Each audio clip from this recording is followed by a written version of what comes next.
Hello, welcome to St. Vincent Home Health and Hospice training on the Teach Back method. As part of our hospital readmission reduction strategies, the Teach Back method of patient education has been identified as a preferred teaching tool. So what is Teach Back? Teach Back is a research-based health literacy intervention that promotes adherence, quality, and patient safety. It's a way to make sure that we as healthcare providers have explained information clearly to our patients. It's not a method of testing or quizzing them.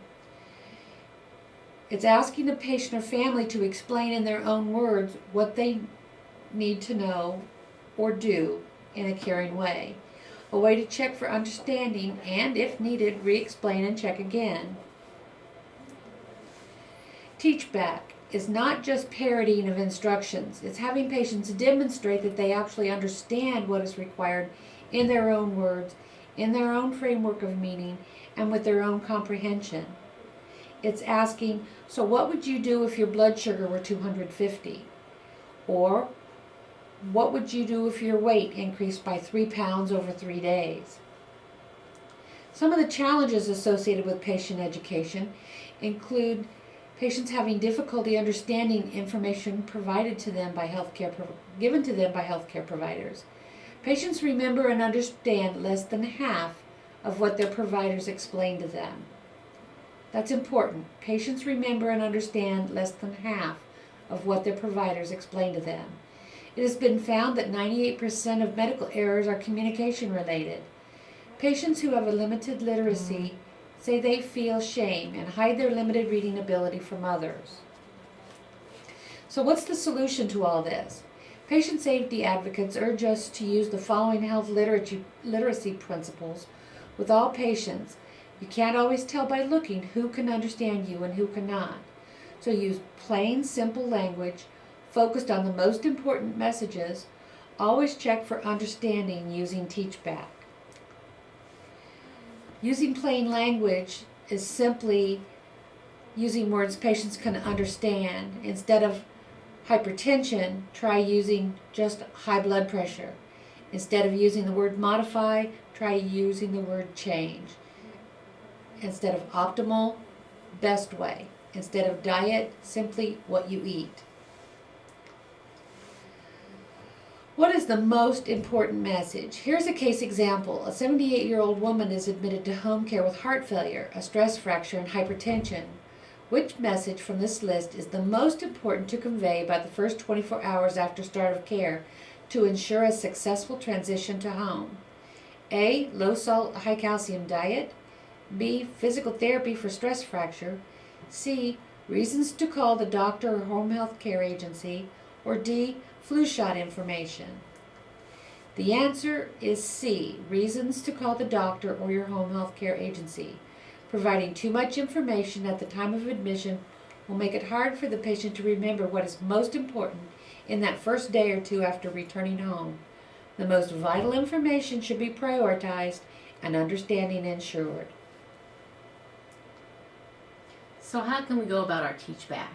We want to make sure that we are using things that don't shame or embarrass the patient.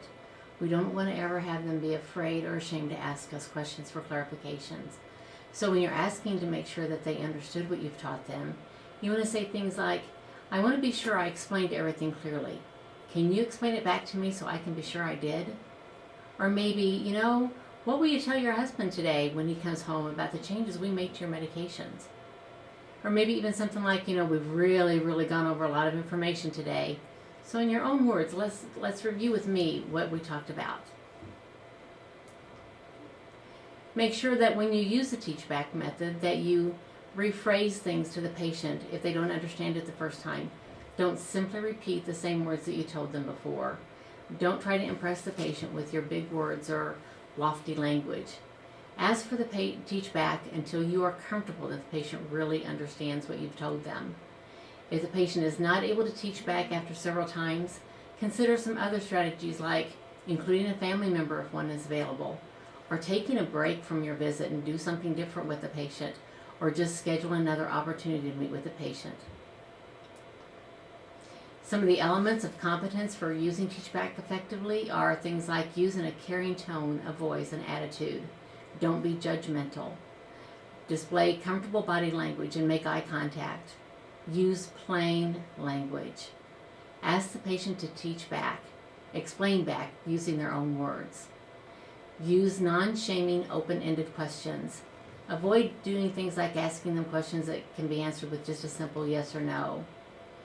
Make sure that the patient understands that it's our responsibility to teach the patient. Our responsibility is the provider, not their responsibility. If the patient is not able to teach back correctly, explain it again and recheck with them. Use reader-friendly print materials to support learning. Document your use of and patient response to Teach Back. Some opportunities for us to be able to use Teach Back basically boil down to almost everything that we do when we see our patients. We can work through it in any setting and situations where you want to clarify what was taught or said to the patient.